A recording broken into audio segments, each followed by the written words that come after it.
합니다. 말이 그 사람의 인격을 담고 있고 말이 그 사람의 수준을 좌우합니다.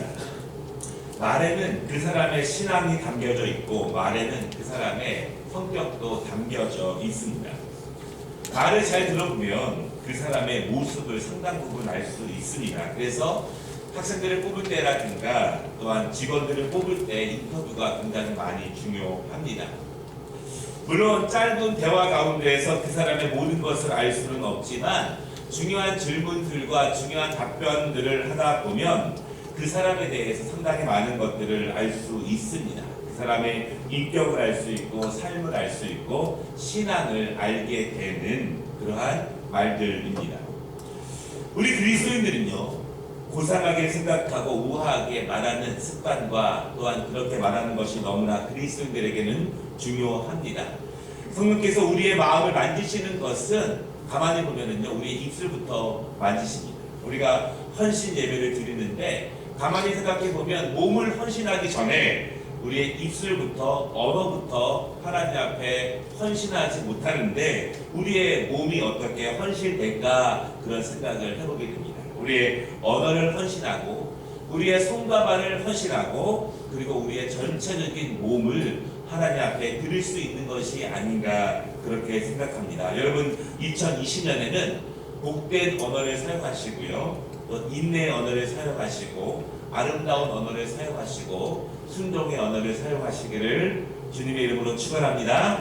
또 그 일을 위해서 하나님께서 우리의 언어를, 우리의 생각을 그렇게 고쳐주시도록 아름답게 해주시도록 성화되도록 기도하고 또한 노력하는 것이 중요합니다. 그러나 반대로 우리의 상투적인 말들이 있습니다. 너무 습관적으로 반복하는 단어나 문장들이 있습니다. 이렇게 말씀드리기 죄송하지만 어떤 분들은 기도할 때 보면은요, 아마 자기도 모르는 사이에 몇 가지 단어가 계속 반복되는 경우들이 있어요. 어떠한 버릇들과 어떠한 습관들이 그렇게 언어 가운데 젖어 있는 경우도 있습니다. 어떤 분들은요, 말은 좋은데 행동이 전혀 뒷받침되지 않습니다. 앞에서는 좋은 이야기를 하지만 뒤에서는 다르게 이야기하는 행동들을 우리가 보게 됩니다. 이런 모습들이 반복되면 그 사람들의 말을 더 이상 신뢰하지 않습니다. 말에는 생각이 담겨져 있고 인격이 담겨져 있고 수준이 담겨져 있지만 말과 행동이 다르게 되면 겉으로 드러나는 그 사람의 말을 더 이상 믿지 않게 됩니다. 말과 행동이 다르고 기도와 행동이 다르고 신앙 고백과 행동이 다른 것, 이 달라지는 것들이 습관으로 굳어지면 안 됩니다. 그것이 우리에게 습관이 되게 되면 성령의 역사가 우리 안에서 온전하게 역사하기 힘들어집니다. 성령의 역사가 우리 밖에서 겉돌게 됩니다. 그냥 성령의 바람이 내 안에 역사하는 것이 아니라 스쳐 지나갑니다. 은혜는 받은 것 같고 감동은 받은 것 같지만 그 역사가 내 안에서 온전하게 일어나지 못합니다. 왜냐하면 우리의 내적인 것이 외적인 것으로 발산되지 못하기 때문에 그렇습니다. 우리는 그러므로 성령께서 내 생각을 주관하시고 내 언어를 주관하시고 내 삶의 행동으로 나아가는 것이 점점 일치되도록 점점 하나가 되도록 우리가 기도하고 하나님의 은혜를 구하는 것이 너무나 중요합니다. 사실 우리는 외적인 것을 중요하게 생각할 때가 많이 있습니다. 다른 사람들이 보는 부분을 중요하게 여깁니다. 패션이 그렇습니다. 또 외모도 그렇습니다. 어떤 차를 타고 어떻게 꾸미고 어떤 집을 사는 것, 외적인 것을 가지고 우리는 평가하고 다른 사람을 대할 때도 있습니다. 잘생긴 사람과 대화하는 것을 더욱더 선호하는 경우가 있죠. 백인들을 보다 더 우호적으로 우리는 대할 때가 있습니다. 학식 있는 사람들의 말에 더욱더 귀를 기울이는 것도 사실입니다. 우리 사회 자체가 아주 오랫동안 보이는 것, 외적인 것을 더 중요시하게 여기는 그런 사회 속에서 우리가 살아오게 됩니다. 그러다 보면은요, 내적인 것을 놓칠 때가 있습니다. 내적인 본질에 대해서는 관심을 기울이지 않을 때가 많습니다. 거울을 보면서 외모를 가꾸고 겉에 묻은 것을 지우려고 하지만 보이지 않는 내면의 아름다움에는 소홀할 때가 많습니다. 여러 가지 재능을 가지려고 노력하지만 독서와 또한 깊은 묵상과 성찰을 통해서 내적인 아름다움과 내적인 수준을 높이려고 하는 데에는 우리는 소홀히 할 때가 많이 있습니다. 마치 중세 유럽의 귀족들이요, 몸은 씻지 않으면서 향수만 마구 뿌려대는 것처럼 내면의 아름다움을 추구하지 못하는 이 사회의 모습을 보게 됩니다. 조금 다른 것을 생각해 보기를 원합니다. 그리스도의 능력은 이제는 사라졌는가? 이제 하나님의 백성들에게 그리스도의 능력은 나타나지 않는가? 성경을 보면 수많은 예수의 능력이 있었는데 기독교 역사를 보면은 수많은 사람들이 하나님의 역사하심을 목격하고 경험하고 성도들의 간증이 있었는데 이제 더 이상 그리스도의 능력은 나타나지 않는가? 우리 주변에서, 우리 가정에서, 그리고 나에게는 전혀 나타나지 않는 것 같습니다. 그리고 실질적으로 나타나지 않은 지가 오래된 것 같습니다. 다른 사람에게서는 멀리서 들려오는 간증의 소리에서는 하나님의 능력이 나타나는 것으로 보이는데 왜 나에게서는, 내 주변에서는, 가까운 곳에서는 그러한 능력이 사라진 것처럼 느껴지는가? 나도 하나님의 역사를 사모하고 있는데, 나도 그런 능력이 필요한데, 나도 기도하는데, 나도 원하는데 왜 나만 일이 지치고 힘들고 어렵게 느껴지는 것일까? 사실 이런 고백은 오늘 본문에 있는 이스라엘 백성들에게도 동일한 질문이었고 고민이었습니다. 그들은 압니다. 자신의 조상들, 하나님께서 그 조상들을 인도하셨고 역사하셨고 도와주셨던 하나님의 능력, 그런데 그 능력을 전설로만 듣고 있습니다. 좀처럼 자신들의 어려운 삶에는 하나님의 개입과 하나님의 인도하심이 나타나지 않습니다.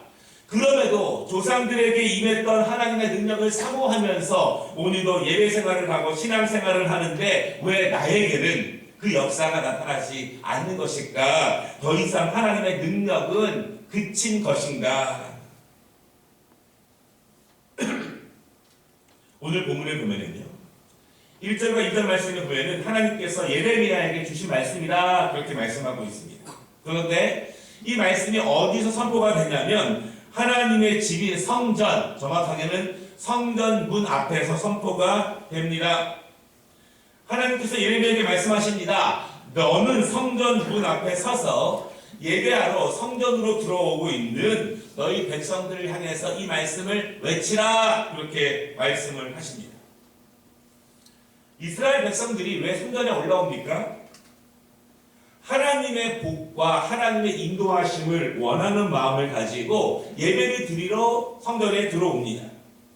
그들은 불신자가 아닙니다. 하나님을 섬기는 사람들이고 오랫동안 예배해 왔던 사람들입니다. 그런데 오늘 말씀의 분위기를 보니까 하나님께서 그들, 하나님의 복을 구하며 예배하러 성전으로 올라오는 사람들에게 문 앞에 서서 외치라 이렇게 말씀하고 있는데 아무리 봐도 이 외치는 말씀이 축복의 말씀을 외치라 그렇게 말씀하고 있는 것 같지는 않습니다. 여러분, 이스라엘 백성들이 어떤 마음으로 예배당에 나올까요? 우리는 어떤 모습과 어떤 준비를 하고 예배당에 나오는가요? 이스라엘 백성들을 보면요, 옷을 바로 입습니다. 머리를 정갈하게 합니다. 그리고 예에 맞춰서 예배에 대한 의식을 준비하고 나옵니다. 그런데 오늘 하나님은요, 그들의 외적인 모습을 말씀하시는 것 같지는 않습니다. 3절 말씀을 보니까 이렇게 말씀하십니다. 너희 길과 행위를 바르게 하라 이렇게 외치라고 말씀하십니다. 지금 이스라엘 백성들이 예배를 드리는 사람들이고 신앙을 가지고 있는 사람들인데 하나님은 뭐라고 말씀하시냐면 너희의 삶이, 너희의 길이, 너희의 행위가 바르지 않다 이렇게 말씀하시는 거예요. 누구에게 바르지 않느냐? 오늘 본문에 보면은 너희의 행위가, 너희의 삶이 하나님 앞에서 바르지 않고 이웃과 친구에게 바르지 않다 그렇게 말씀하십니다. 5절과 6절 말씀을 보십시오. 이스라엘 백성들은요 정의롭게 살지 못했다 그렇게 말씀하십니다. 어려운 사람들에게 바른 선행을 베푸지 않았다, 사랑을 실천하지 않았다 이렇게 말씀하십니다. 여러분, 가늠하지 않고 살인하지 않고 도적질하지 않고 거짓 증거하지 않고 내가 안 한 것, 그들에게 피해를 주지 않은 것, 그것이 계명을 지키는 것이 아니라 내가 적극적으로 그들을 사랑하고 돕고 그들을 위해서 나아가는 것. 하나님은 수동적으로 계명을 지키는 것이 아니라 적극적으로 하나님의 계명을 지키는 것, 그것이 온전하게 계명을 지키는 것이라고 말씀합니다. 그러나 그들은 정의롭게 살지도 못했고 하나님의 계명을 지키지도 못했다 이렇게 말씀합니다. 무엇을 기준으로? 하나님의 율법을 기준으로. 이스라엘 백성들이 하나님 앞에 말할 수 있습니다. 하나님, 저는 이러이러해서 계명을 지키지 못했습니다. 하나님, 저는 이러이러해서 어려웠지만 최선을 다해서 무엇을 했습니다. 그러나 여러분, 기준은 그들의 각각의 상황이 될 수 없습니다. 기준은 하나님의 율법이 기준이 됩니다. 왜냐하면 율법은 우리를 얽매고 우리를 조이기 위해서 주신 말씀이 아니라 그 선한 행위와 정의로운 행위를 통해서 하나님이 우리를 복주시려고 주신 축복의 통로가 율법이지 우리를 괴롭게 하려고 주시는 것이 율법이 아니기 때문에 그렇습니다. 진정으로 하나님의 복으로 나아가기 위해서는 율법을 통해서 하나님의 은혜의 길로 나아갈 수 있습니다. 9절 말씀을 보십시오. 이스라엘 백성들은 지금 율법을 어기고 있는데 사실은 십계명을 어기고 있는 내용과 같습니다. 오늘 이스라엘 백성들이 왜 예배당에 나왔을까요? 사실은요, 1계명에서 3계명 혹은 1계명에서 4계명까지 그 계명을 지키기 위해서 오늘 성전에 나와서 예배를 드립니다. 그런데 하나님은요, 그들이 5계명에서 10계명까지의 말씀을 지키지 않는다 그렇게 말씀합니다. 아니, 가만히 보면은요, 그들은 1계명에서 3계명도 지킨다고 하지만 사실은 1계명에서 3계명도 바르게 지키는 것이 아님이 분명합니다. 왜냐하면 9절 말씀해 보니까 이렇게 말씀합니다. 이스라엘은 바르게 분양하며 다른 신들의 가르침을 따르고 있다 이렇게 말합니다. 이스라엘 백성들은 하나님을 섬깁니다. 정기적으로 예배합니다. 그런데 삶에서는 그렇지 않다는 것입니다. 하나님의 말씀은 예배를 드릴 때는 필요하지만 그것이 삶의 기준은 아닌 것입니다. 삶의 기준은 세상 사람들처럼 이방 사람들처럼 이방 문화와 이방 풍습과 다른 종교의 가르침을 그냥 적절히 섞어서 살아가는 모습만 보면 그리스도인인지 이방인인지 전혀 구별이 안 간다 이런 말씀이에요. 여러분, 한국의 초기 선교사들이 복음을 전할 때, 교회를 세울 때 가장 큰 어려움이 있었는데요. 그것은 무엇이냐면 하나님의 말씀을 실제적인 삶에서도 실천하도록 가르치고 적용하는 것이 어려웠습니다. 왜냐하면 이제 처음으로 하나님을 섬기기 시작합니다. 처음으로 말씀을 배우기 시작했어요. 그런데 그들은 몇백 년 동안 이미 삶 속에 불교적인 문화들이 가득 찼었고 유교의 간섭들이 가득 찼었고 무속신앙의 풍토가 너무나 가득 찼었고 남녀 구별과 또한 신분 제도와 여러 가지 것들이 가득 차 있었습니다. 그들은 하나님의 말씀을 어떻게 삶에서 적용하는지를 전혀 알 수 없었어요. 하나님의 말씀은 예배당에서 필요한 것이지 삶에서 구체적으로 적용해 나아가는 것이라고 생각하지 못했습니다. 말씀은 말씀이고 문화는 문화고 살아가는 것은 그렇게 살아가는 것이고 말씀을 가지고 세상 속에서 그리스도의 것을, 영적인 것을 분별할 수 있는 능력을 전혀 갖지 못했습니다. 여러분, 말씀에 충만하고 말씀에 깊다 이 말은 영적 분별력을 가지고 있다 이 말과 굉장히 유사합니다. 말씀에 분명히 서야 내가 구별해낼 수 있습니다. 말씀에 분명히 서야 이단을 구별할 수 있습니다. 말씀에 분명히 서야 정결함과 부정함을 구별할 수 있습니다. 말씀에 분명히 서야 내가 선택하는 것, 내가 걸어가는 것이 복된 것인지 그렇지 않은 것을 구별할 수 있습니다. 그러므로 말씀을 바로 살아내는 것은 영적인 분별력과 깊은 관계가 있는 것입니다. 오늘 하나님께서 예레미야에게 이스라엘 백성들에게 성전으로 들어오고 있는 그들에게 성전 문 앞에 서서 그것을 외치라 그렇게 말씀하시는 거예요.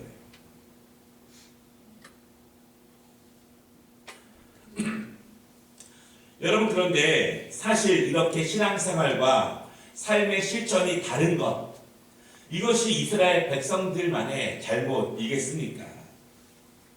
4절 말씀을 보시면은요, 하나님은 예레미야에게 이것을 말씀하게 하십니다.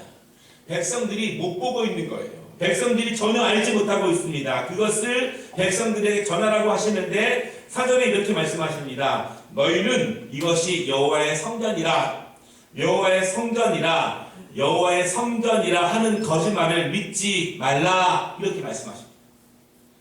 이스라엘 백성들은 지금 예배하는 성전 안에 들어와 있습니다. 아니, 성전 안에 들어와 있는데 여기가 성전이다라고 말하는 것이 거짓말이라는 거예요. 여기가 성전에 있다라고 하는 것을 믿지 말라 그렇게 말하라고 하나님이 예레미야에게 말씀하고 있습니다. 이것이 어떤 의미일까요? 두 가지 의미가 있습니다. 첫째는 성전에 거한다고 해서 하나님의 은혜가 임하는 것은 아니라는 것입니다. 이스라엘 사람들에게 예배 생활은 법입니다. 지켜야 하는 의무이고 책임입니다. 그래서 정기적으로 나옵니다. 여러분, 그런데요, 뭐든지 의무가 되면 마음이 무뎌지기 쉽습니다. 의무가 되면 진정성이 떨어집니다. 설레지도 않습니다. 기대되지도 않습니다. 종교생활에서 가장 경계해야 되는 것이 있는데 신앙생활이 의무가 되는 것입니다. 안 하면 안 될 것 같고 하다 보니 아무 감정 없이 그냥 의무적인 신앙생활의 행위가 반복되는 것입니다. 마음도 없이, 집중 없이, 기쁨 없이 성전에 거하는 것이 무슨 의미가 있겠습니까? 의미 없이 기도하고 자기중심적으로 기도하고 아무 생각 없이 말씀을 듣고 자기중심적으로 말씀을 해석하는 것은 영혼 없는 예배가 됩니다. 그런데 이스라엘의 제사장들은요, 성전에 오는 것을 강조합니다. 오기만 하면, 제사를 드리기만 하면, 앉아있기만 하면, 예배를 드리기만 하면, 그 제사를 너희가 드리기만 하면 하나님의 복이 임한다 이렇게 가르치는 것입니다. 이것이 거짓말이라는 거예요. 거짓말이라는 것입니다. 예배와 제사에는 영혼이 들어있어야지, 마음이 들어있고 진정성이 들어있어야지 그것이 온전한 예배이지, 앉아만 있다고 해서 성전에 들어와 있는 것이 하나님의 은혜를 보장하는 것은 아니라는 것입니다. 두 번째, 무엇이 거짓말입니까? 하나님의 복이 임할 것이라고 하는 것이 거짓말이라는 것입니다.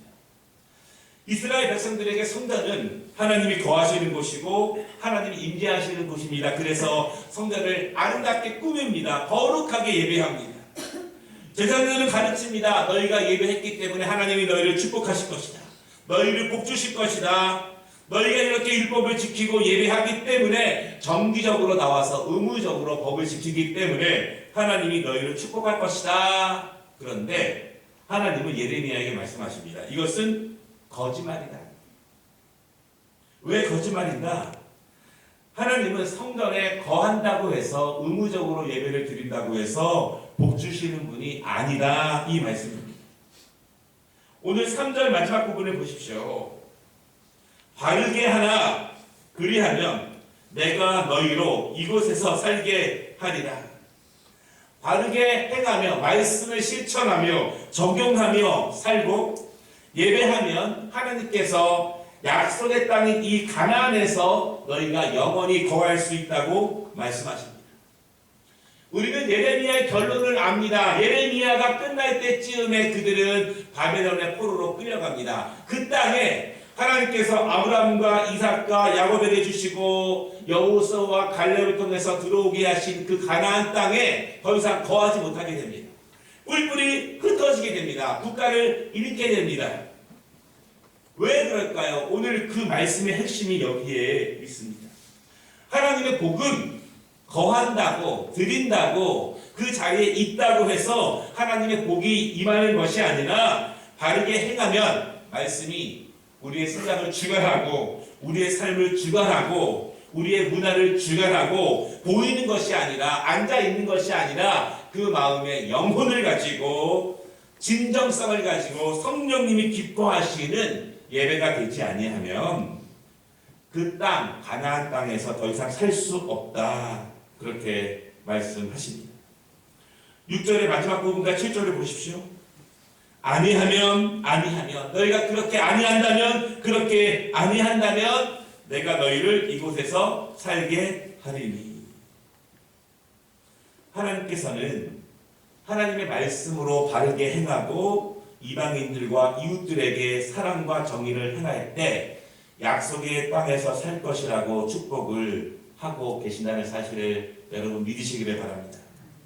말씀을 마치겠습니다. 신년을 맞아서 하나님의 은혜와 축복을 사모하는 우리가 또한 이 새벽을 깨우면서 분명하게 기억해야 될 것이 있습니다. 하나님의 은혜는 어디서 시작되냐면 바른 예배를 통해서 시작됩니다. 우리 교회의 첫 번째 실천 상황이기도 합니다. 영적인 예배가 되어야 합니다. 바른 기도와 바른 말씀이 되어야 합니다. 바른 봉헌이 되어야 합니다.